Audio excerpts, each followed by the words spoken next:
आज हम पढ़ेंगे मोटिवेशनल साइकिल के बारे में। मोटिवेशनल साइकिल को हिलगार्ड ने दिया है। अभिप्रेरणा चक्र है। अभिप्रेरणा चक्र में आप देखेंगे यहाँ पर व्हाइट बोर्ड पर सबसे पहले हम बात करेंगे नीड की, आवश्यकता की। आवश्यकता क्या होती है?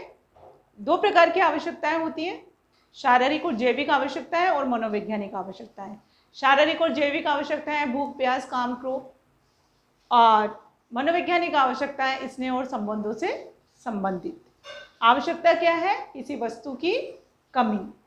जैसे ही आवश्यकता उत्पन्न होती है अर्थात कोई कमी का अनुभव होता है, ड्राइव, अंतर्नोद जो होता है, तनाव जो होता है, चालक जो होते हैं वो सक्रिय हो जाते हैं और सक्रिय हो गए और बॉडी में उस काम को करने के लिए क्या हो जाते हैं? क्रियाशील हो जाते हैं। जैसे भोजन, आवश्यकता क्या है? भूख। भूख क्या है? फटाफट भोजन आवश्यकता है। भूख, ड्राइव, चालक शुरू हो गए। आप देखेंगे एक्टिविटी मतलब हम लोग क्रिया करना शुरू कर देते हैं। उस तनाव को, बॉडी में उत्पन्न हुए उस तनाव को खत्म करने के लिए व्यक्ति क्रियाशील हो जाता है। फिर देखेंगे इंसेंटिव, प्रोत्साहन। हमें उद्दीपक प्राप्त होते हैं। उद्दीपक के माध्यम से हम काम करते हैं। उद्दीपक में बहुत सारी वस्तुएं आती हैं जो व्यक्ति को उस लक्ष्य को प्राप्त कराने के लिए लगातार आगे की तरफ धकेलती है। फिर देखेंगे कुछ बाधाएं भी उत्पन्न होती हैं। जैसे तनाव उत्पन्न होता है, हम लक्ष्य की प्राप्ति करना चाहते हैं, समायोजित होना चाहते हैं, उस आवश्यकता की पूर्ति करना चाहते हैं, तो कुछ तनाव उत्पन्न होता है, बाधाएं उत्पन्न होती हैं। उस बाधाओं को भी हमें रिमूव करना होता है और फिर जाकर हमें आवश्यकता की पूर्ति होती है। इंग्लिश में बोलते हैं सेटिस्फेक्शन ऑफ नीड। तो ये देखेंगे कि साइकिल है। आरपीएससी में क्वेश्चन आ चुका है कि इस अभिप्रेरणा चक्र में क्या नहीं है। तो बहुत सारे नाम हैं, आपको यहाँ पर 1 2 3 4 5 आपको नाम दिखेंगे। आपको नाम याद रखना है और किस किस को क्या क्या कहते हैं और ये भी आपको याद रखना है। मोटिव में सभी क्रिया आ जाती हैं, उद्दीपन भी आ जाता है। ये था अभिप्रेरणा चक्र जिसके माध्यम से आवश्यकताओं की संतुष्टि होती है। चलिए हम कुछ मूल प्रवृत्तियों की बात करते हैं, प्रकृति की बात करते हैं।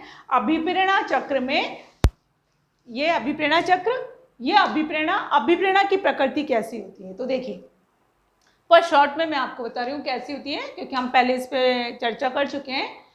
अब प्रकृति अभिप्रेरणा की, इसमें प्रक्रिया और परिणाम, अभिप्रेरणा प्रक्रिया और परिणाम दोनों होते हैं। जन्म से ही अभिप्रेरणा जब भी उत्पन्न होगी तो ये जन्म से क्या होती है? आवश्यकता का होना बहुत जरूरी है। क्या है अभिप्रेरणा? एक भावात्मक उत्तेजना है।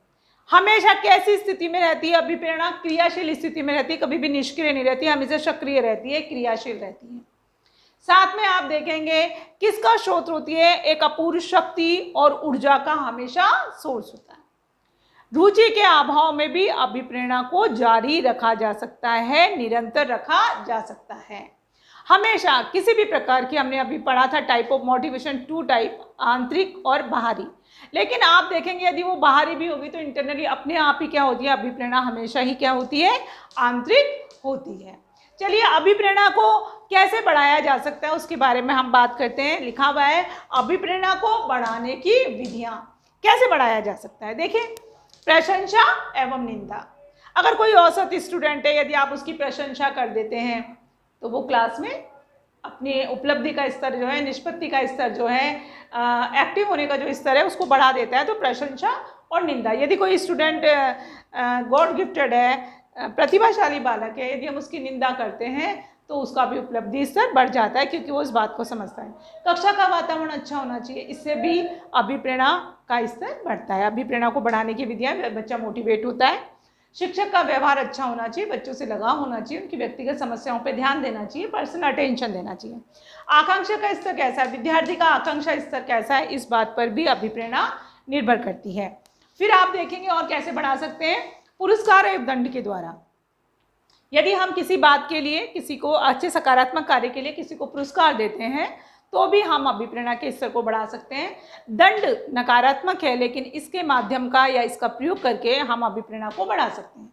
सफलता का ज्ञान, कि मैं कितना सफल हो पाऊंगा, मुझे ये सफलता मिल जाएगी यदि मैंने ये कर लिया, तो ये जो सफलता का मूल मंत्र है ये भी अभिप्रेरणा के स्तर को बढ़ा देता है।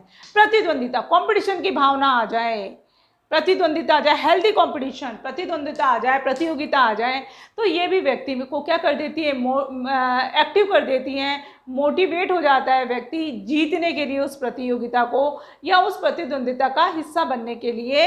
अब तो ये सारी कुछ हमारे पास ऐसी विधियां थी जिससे हम अभिप्रेरणा को बढ़ा सकते हैं। फिर आप देखेंगे, अब हम बात करेंगे अभिप्रेरणा के सिद्धांतों के बारे में। तो क्या अभिप्रेरणा के कौन सिद्धांत है? मूल प्रवृत्तियात्मक, मैकडूगल का सिद्धांत है मूल प्रवृत्ति का सिद्धांत। 14 मूल प्रवृत्तियां दी हैं, उनसे संबंधित 14 संवेग दिए हैं। तो ये मूल प्रवृत्तियां भी अभिप्रेरणा को बढ़ाती हैं। मनोविश्लेषण आत्मक सिद्धांत फ्राइड ने दिया है, सिगमंड फ्राइड ने दिया है।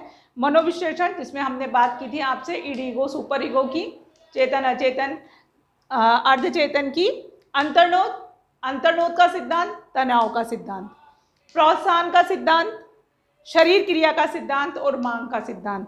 ये बहुत सारे 6 सिद्धांत हैं जो अभिप्रेरणा के सिद्धांत कहलाते हैं। इन्हीं पर अभिप्रेरणा डिपेंड करती है।